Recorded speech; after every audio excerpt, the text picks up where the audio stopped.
Bwana Yesu asifiwe. Ninakukaribisha tena mfuatiliaji wetu katika tafakari ya neno la Mungu kwa muda huu tena ambao Bwana Mungu ametupa kama neema yake, na ninaamini uko salama na uko vizuri. Na katika tafakari ya siku ya leo ninataka kusema mambo mawili matatu ambayo tumeendelea kuzungumza kuhusiana na namna ya kupokea baraka kutoka kwa Mungu. Na moja kwa moja ninatamani kukuonesha baadhi ya mambo ambayo ni vizuri tukayafahamu na tukayaelewa. Na jana nilisema, ama kwenye kipindi kilichopita nilisema kwamba ni vizuri sana kuzingatia imani ama kuongeza uwezo wako wa kuamini ama kiwango chako cha imani, kwa sababu imani ni kama kibebeo, nikitumia lugha ya kifungashio. Na unafahamu hata wewe kwamba imani kwa namna ilivyokaa ni kweli ni kibebeo. Hebu nichukue mfano huu. Umewahi kwenda ibadani na mwisho wa ibada, mara nyingi hasa kwa ibada hizi, unakuta mchungaji ama kiongozi wa ile ibada mwishoni anawatangazia baraka. Anasema Bwana akubariki na kukulinda. Bwana akuinulie uso wake na kufadhili. Bwana akuinulie uso wake na kukupa amani. Na hizi baraka, kwanza umetamkiwa kubarikiwa na kulindwa. 3, umetamkiwa baraka za kuinuliwa uso wa Mungu na kufadhiliwa. 4 hiyo. 5, umetamkiwa baraka za kuinuliwa uso wa Mungu na kupata amani ya wiki nzima au ya hiyo siku ambayo umehitimisha ibada. Lakini utashangaa kuna wengine kwenye ndani ya wiki hilo hilo wanakosa amani, lakini ndani ya wiki hilo hilo kuna wengine wanapata amani. Tafsiri yake nini? Ni kwamba baraka za Mungu zinahitaji imani hasa ya mpokeaji. Zenyewe zipo na mtangazaji atazitangaza kama zilivyo, lakini zinategemea sana imani ya mpokeaji. Sasa wengi huwa hatufuatilii hasa namna ambavyo imeandikwa kwenye hizi baraka, kwa sababu wale viongozi wa ibada mara nyingi huwa wanatutamkia, lakini ukipata nafasi soma vizuri hii kwenye Hesabu 6, kwa sababu ndipo baraka hizi zilipoandikwa. Na nataka tusome kwenye ule mstari wa 22 tuanzie pale mpaka 27. Hebu tuone pale kuna kitu nataka kuunganisha na ile hoja ya kwamba unahitaji imani ili kupokea baraka kutoka kwa Mungu. La sivyo utazipokea lakini hazitadumu ama hautapokea kabisa. Hebu tusome Hesabu 6 mstari wa 22, anasema hivi: Kisha Bwana akanena na Musa na kumwambia, nena na Haruni na wanawe. Kwa hiyo Mungu anazungumza na Musa, afu Musa anatakiwa tena na yeye azungumze na Haruni na watoto wa Haruni. Kumbuka hawa akina Haruni ndio waliokuwa makuhani wakati huo, yaani ndio viongozi wa ibada, tungezungumza katika lugha ya sasa hivi. Ndio wale ambao wapo kwa ajili ya kuombea watu wengine, wapo kwa ajili ya kutangaza msamaha, wapo hivyo. Nimezungumza kwenye vipindi vilivyopita, ukipata nafasi unaweza kupitia ni huko namna ambavyo mambo yako. Lakini hawa watu anasema uwaambie, hivi ndivyo mtakavyo wabarikia wana wa Israeli, mtawaambia. Hivi ndivyo mtakavyo wabarikia wote wana wa Israeli, wote wana wa Israeli, na mtawaambia hivi: Bwana akubarikie na kukulinda.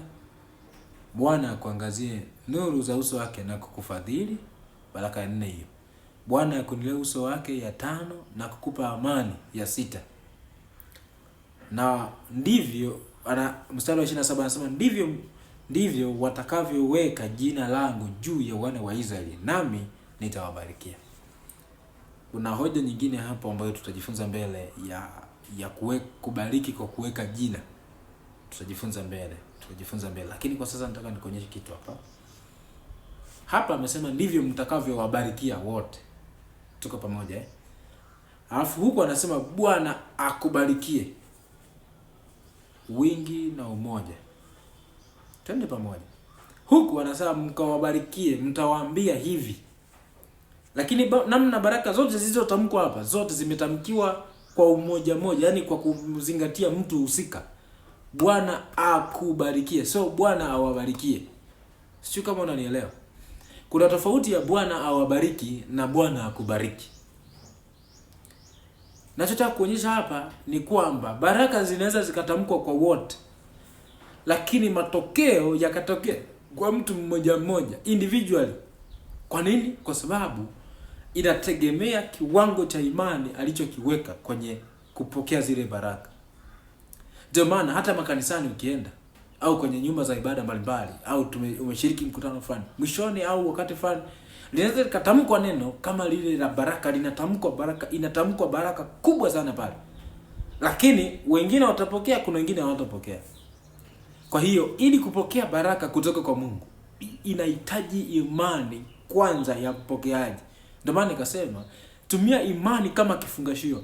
Unapogundua kwamba hii baraka sijaipokea, tanua kifungashio chako, tanua imani yako ili iwe kubwa ya kuweza kupokea na hicho.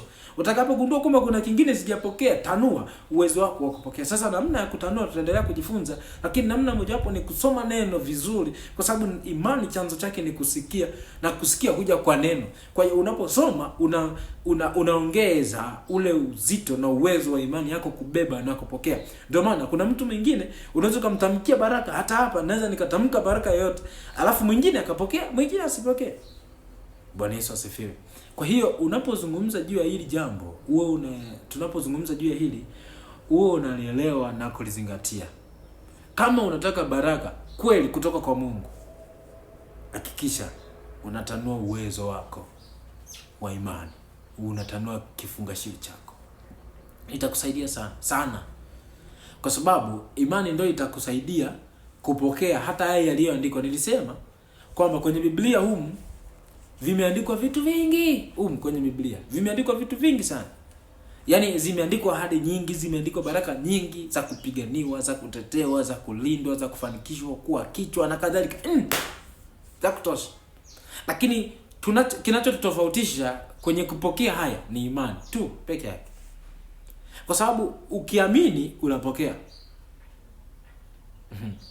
Tena taratibu. Ukiamini unapokea. Kwa hiyo unapokubali kwamba okay, Mungu, nina uhakika kwamba hiki ulichonipa ni cha kwangu, ninakipokea. Natamani leo niishie hapa kwa mstari huu ambao nimekupa. Ukipata nafasi ya soma tena hii habari za hesabu, kwa sababu kuna habari za kuweka jina. Nimesema nitafundisha somo linalofuata au lijalo, naweza sio linalofuata au la 3 la 4, tutategemea mpangilio ambao Mungu atatupa. Lakini pia kwa leo kumbuka, baraka zinaweza zikatamkwa kwa wote, lakini kupokea unapokea wewe mwenyewe. Kwa hiyo jiandae kupokea. Ndio maana kuwa makini sana na muda ambao mtumishi wa Mungu anatamka baraka, na usiwe mwepesi kuondoka ibadani kabla hujatangaziwa baraka. La sivyo kuna jambo la muhimu na lazima kwenda huko, ukijua kabisa kwamba utapokea baraka kwa namna nyingine. Lakini ushauri wangu, ukienda ibadani tulia mpaka ibada iishe. Na mara nyingi hizi baraka huwa zinatamkwa mwishoni kule. Hasa kwa makanisa mbalimbali ambako nimehudhuria. Na hata mimi ninapofanya huduma kama hizi, mwishoni natamka baraka. Lakini hizi baraka ili kuzipokea ni lazima uamini. Mungu atusaidie na tuombe. Baba, katika jina la Yesu Kristo, asante kwa sababu ya neema yako. Asante kwa ajili ya mtu huyu ambaye umempa nafasi ya kufuatilia somo hili tena katika awamu hii ya 5. Ninakuomba Bwana uende kulibariki somo hili, lakini endelea kutubariki na sisi sote. Tusaidie na sisi kuwa na imani ya kupokea baraka kutoka kwako, ili zinapotamkwa au tunapozisoma, Mungu, tuweze kuzipokea jinsi zilivyo kulingana na mahitaji ya wakati huo na wakati unaofuata.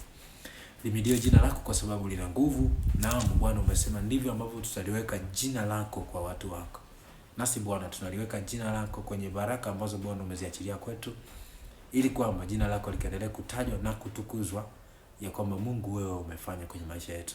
Katika jina la Yesu Kristo, Bwana na Mwokozi wa maisha yetu. Amen.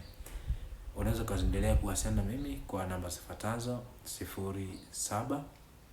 0744574052. Namba hiyo unaweza kutumia kwa matumizi yote, kama ni kuwasiliana kwa WhatsApp ama kwa ujumbe mfupi ama kwa kupiga simu kawaida.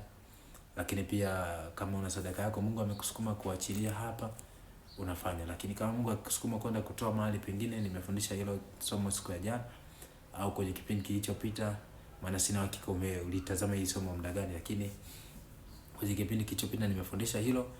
Unaweza kufuatilia pia kuhusiana na sadaka, jinsi ambavyo zinaweza zikawa kitu muhimu sana, hasa kwenye habari za kupokea sadaka, kupokea baraka, na unaweza kufanya hivyo.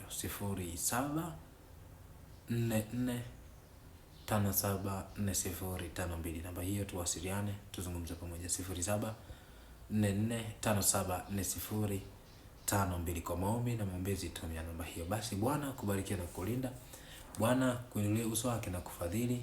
Bwana akuinulie uso wake na kukupa amani, katika jina la Mungu Baba, Mwana na Roho Mtakatifu.